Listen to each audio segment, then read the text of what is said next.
קדש לי כל בכור פטר כל רחם בבני ישראל, באדם ובבהמה לי הוא. The firstborn has to be sanctified. The Gemara says in Bechoros Daf Gimel Amud Aleph, V'chama tehe shutfus shel goy, v'tehe ptura min ha-bechora. If a goy has some kind of an ownership, the Jew and the goy are partners in the behema, that behema is no longer sanctified, but what part of the behema has to be owned by the goy? Amar Rav Huna. Rav Huna answered, Afilu ozno. Even if the goy only owns the ear of the behema, it is a partnership which takes the behema out of the holiness of kedushas, the bechor. One has to wonder, why did Rav Huna mention specifically this part of the animal, the ear? What is so special about the ear? Why didn't Rav Huna talk about the arm, the leg, the nose? What is so special about the ear? Perhaps it is the ear that everything is dependent on when it comes to humans, especially to Jews. Not so with the behema. In Ksubas Daf Hey, the Gemara says, why do we have earlobes? So if in case we hear something that we're not supposed to hear, we're supposed to bend that earlobe and seal the ear so we don't hear Lashon Hara, lies, and all the other wrong things. Says the Gemara, Tanu Rabbanon, Al yashmiya adav leoznam dvarim betelim. One should not hear vain things in his ears. Mipnei shehed nichvos tchila la'evarim, because the ears are going to be the first ones who burn in Gehenna. In Kiddushin Daf Chav Beis, we learn about the importance of the ear.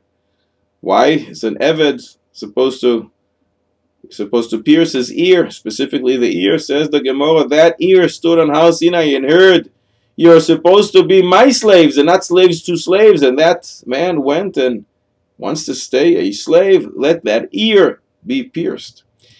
In Pirkei Avos, Perek Vav Mishlahei, we learned that out of the 48 acquisitions of Torah, one of them is Shmias HaOizen. The Navi Shmuel says, Ki ha'adam yir'eh la'enaim. One sees with his eyes, one can also see superficially outside. Ve'Hashem yir'eh la'levav. But one must use his ears to see and believe those things which he can't see. Proof to that from Baba Basam, Daf Ayin Hey, a remarkable story. The Gemara tells about Rabbi Yochanan, who was sitting in Beis HaMedrash and telling his students that in the future, Malachei Hashares, the angels will come and will erect huge precious stones, the size of 30 amma by 30 amma, in the gates of Yerushalayim. And the Gemara says there was one Talmid there, a student, who made fun of Rabbi Yochanan. Lig legalav oiso Talmid, that he said to Rabbi Yochanan, what are you talking about? Today we don't even find these beautiful precious stones the size of an egg. So you're telling me the size of 30 amos by 30 amos? It doesn't make any sense. The Gemara continues to say, Liyamim hifligas finaso bayam. This Talmid embarked on a journey, took his boat, and while he is sailing, he suddenly saw Malachei Hashares. He saw angels. And they're chopping down some stones, they're carving them, and he asks, Hani Leman, what are you guys doing? What are these for? And they said, well, in the future we are preparing to put these in Sha'arei Yerushalayim, in the gates of Yerushalayim. There's going to be 30 amma by 30 amma. And he just can't believe it. He runs back to the Beis HaMedrash and he says to Rabbi Yochanan, like you said, I have seen. It's an amazing thing, Rabbi Yochanan. Lecha na'eh lidrosh. You should continue dashing it because I saw what you're talking about. What would we do in a case like this? We would probably call all the students and say, tell your story again. You see, it was true what I said, but Rabbi Yochanan didn't say that. Rabbi Yochanan said the opposite. Reika, he says to him. You vain, empty person. If you didn't see, you wouldn't believe. Oy vey, says Rabbi Yochanan, you only believe what you see. Nasan einav bo v'nasa gal shel atzomos. He looked at him, and that student perished. Very strange. Why isn't Rabbi Yochanan excited to share what the students saw with all the other students? Because Rabbi Yochanan knew that Yiddishkeit goes through the ear, not through the eyes. You only believe in what you see. You have to believe your Rebbe. You have to believe your father. Yiddishkeit goes through the ears. Rabbi Yochanan wanted to make sure that Talmid and all the other Talmidim realize that it's not about what you see. It's about what you hear. Perhaps that is why we have to hear Parasha Zachor, in which we are commanded to erase, to eradicate Amalek. Amalek is the Yetzer Hara, and we have to fight it every single day.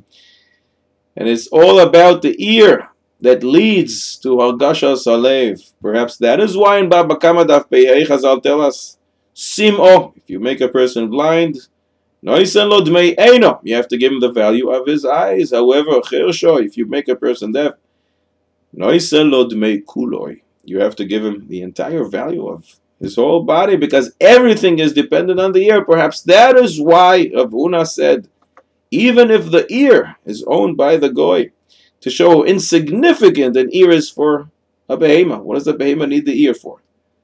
To hear divrei Torah? To block itself from listening to Lashon Hara? Insignificant to the behema. But to a yid, that's what it's all about, even to a goy. Because the pasuk says in Yisro, Vayishma Yisro, and Rashi says, the source is from Chazal, Mashmua, Shama, Uva. What did he hear that caused him to come? It's all about hearing. Yisro didn't see anything, but he heard about the great miracles Hashem performed for Am Yisrael, so he ran. Because his ear allowed him to penetrate the change, just because he heard the right thing. It's all about the ear. By the animal, the ear is totally insignificant. Afilu ozno, even if the goy has some partnership, he owns small amount, just the ear. The bechor is no longer kadosh.